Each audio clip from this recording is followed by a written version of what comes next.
ever gotten some news that pretty much kind of changed your whole perception of how you are? And what? Hi guys, and welcome back to my videos. And as you've guessed from the title of the video, this is my DNA results test! Woo woo woo! So I'm going to give you a rundown of 3 things. First of all, why I decided to take the test. Second of all, a little bit about the process. And finally, the results. Yeah, I know my finger doesn't work. So first of all, the reasons why I decided to take the test.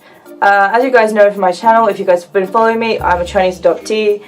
And I decided to take the test because, as an adoptee, I just don't know anything about my ancestry, about my possible health or traits or anything.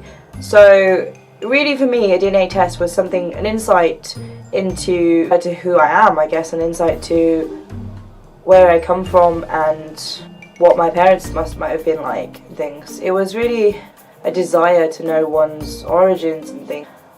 I've always been told, oh, you don't look Chinese, you don't look Chinese. So there's always been that kind of question in the back of my mind. Even though I've always said I'm Chinese, it's never, I've never said otherwise. I decided to look online and have a look at different companies that do DNA tests. I decided to go with 23andMe. 23andMe is an American company, and the reason why I decided to go for them at 23andMe is that I felt that they had a really detailed ancestry composition, they looked really user-friendly, and they had a really detailed health composition as well. Also, from 23andMe, you can use the results of that and download the raw data and upload it onto different websites. The process of getting results. So first of all, you have to go to the website and buy the kit. The kit is not cheap, guys. I will not lie to you. When I bought it, it was around £125. I think that's something you have to really consider when you're buying DNA test, is that it isn't a cheap thing. And I think many people say that, oh well, you know, why do you need a kit to tell you that you're Asian? You probably already know that. I mean, granted, I always figured that anyway, but it wasn't really that for me. I think, personally, whatever the results was going to be, I said to myself, I'm not going to be disappointed because at least then I'll know. It's because I come from a position where I don't know anything. Knowing something at all, it would just be great. And I always said to myself, if I'm not Asian, if I'm not Chinese, I'm not going to be disappointed because at least I know. At least I have that information. I did send the kit off in July. Now, as you'll notice now, it is now October. The reason for this delay is actually because they lost my first shipment, and it took about 4 weeks to discover that they'd lost it. So I had to start again, get another one till August.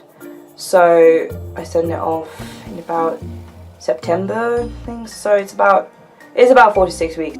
So according to the 23andMe and the speculative results, which they're 50% sure that this is what my DNA is, I'm majority Chinese, 90% Chinese, 7.5% Korean, 0.3% Japanese, and a little bit less Mongolian. They also have a list of health and traits results.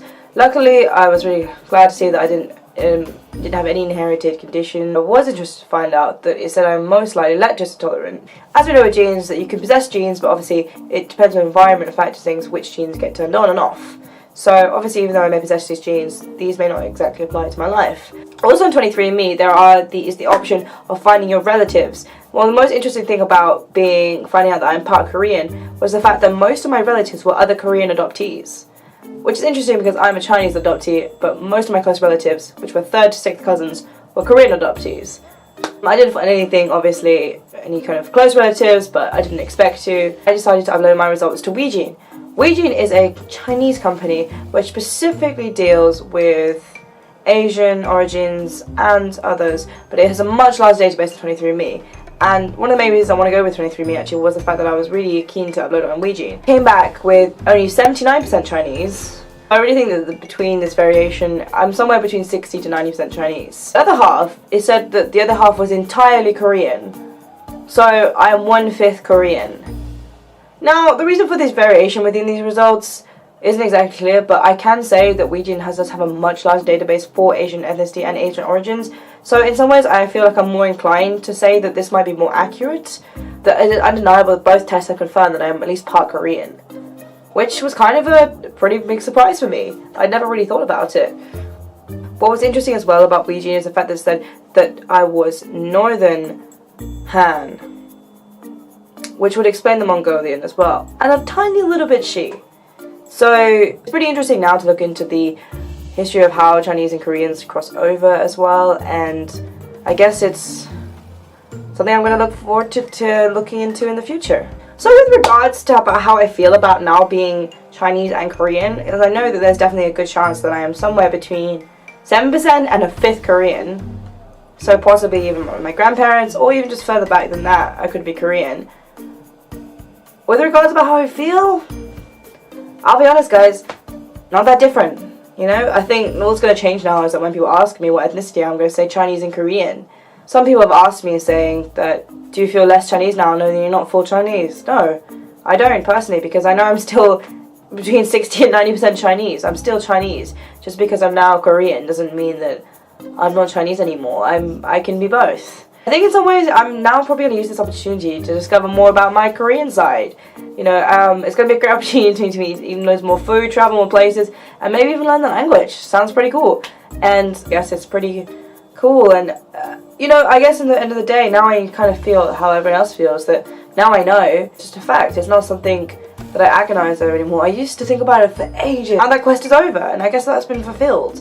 And now that it has, I guess I feel okay. I don't feel, you know, sad about it anymore. I don't feel, oh, I wish I would really like to know, because now I know.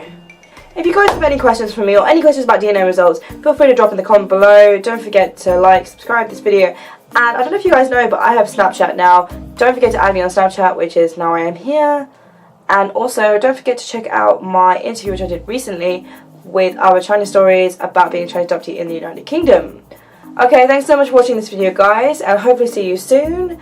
And I guess it's 안녕히 계세요 from me, guys. Need to work on that Korean. But yeah, peace out.